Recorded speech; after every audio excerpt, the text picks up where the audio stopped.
Donc à la base j'étais croyante, je croyais en Dieu, mais je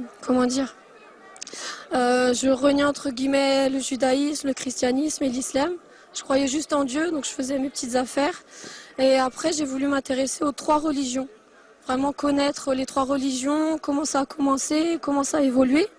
Et de fil en aiguille, je me suis rendu compte que l'islam était la fin et que le judaïsme, le christianisme sans l'islam n'était rien.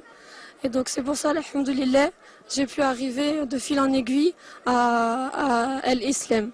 الآن يا أخت كارين نريد أن نتعرف على قصة دخولك المباشر للإسلام، نطق الشهادة، على من تعرفتي، هل كان مسجد، هل كان مسلمون آخرون مسلمات، القصة التفصيلية.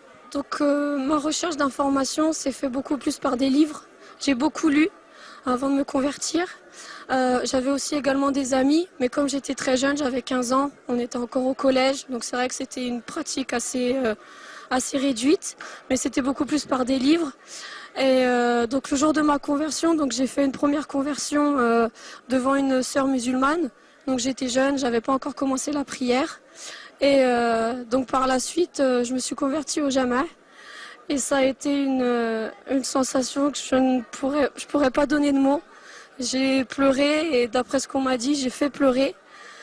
Et donc voilà, ça se ressent. Il y a pas de mots pour décrire ce sentiment-là. Faut le vivre vraiment. أسلمتي، الإسلام له قيم، عقائد، أحكام، سلوك تختص في التصور على الكون والإنسان والحياة والسلوك العملي.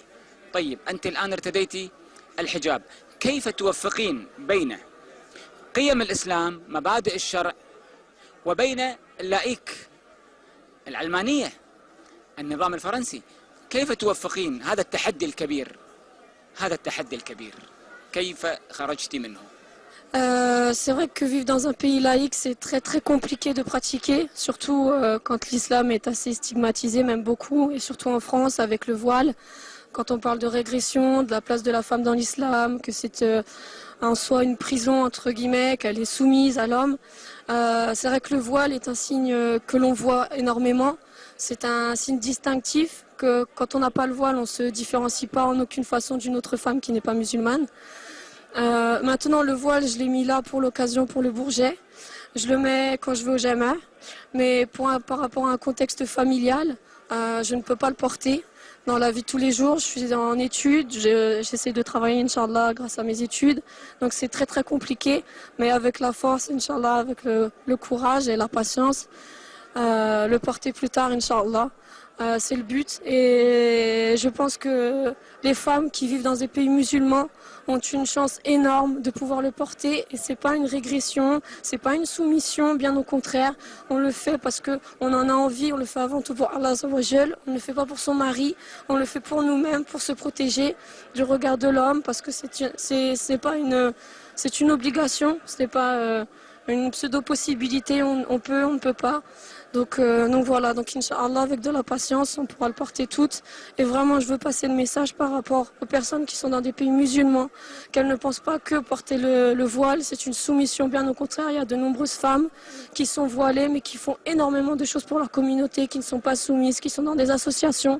Et en France aussi, on le voit beaucoup, qui donnent des cours, qui sont très investis dans la vie associative, qui sont très investis dans la vie collective et sociale, et que c'est pas en soi une régression pour la femme. أنا على يقين أن كلامك الصادق عن التدين، عن الالتزام، عن الحشمة سيؤثر في المسلمات.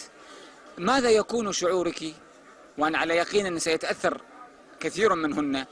ماذا يكون شعورك لو علمت أن المسلمات في الشرق تأثرن بكلامك وتحجبنا واحتشمنا والتزمنا بالإسلام؟ Inch'Allah, des sœurs pourront le porter suite à ce que j'aurais pu dire. Et peut-être venant d'une convertie, ce sera encore un autre poids. Si demain j'apprends que des sœurs ont porté le foulard parce que j'ai pu dire, alhamdoulilah, alhamdoulilah.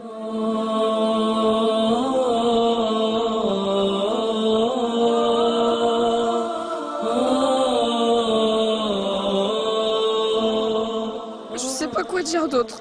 C'est Amin. Alhamdoulilah. Allah Azza wa Jalla est grand.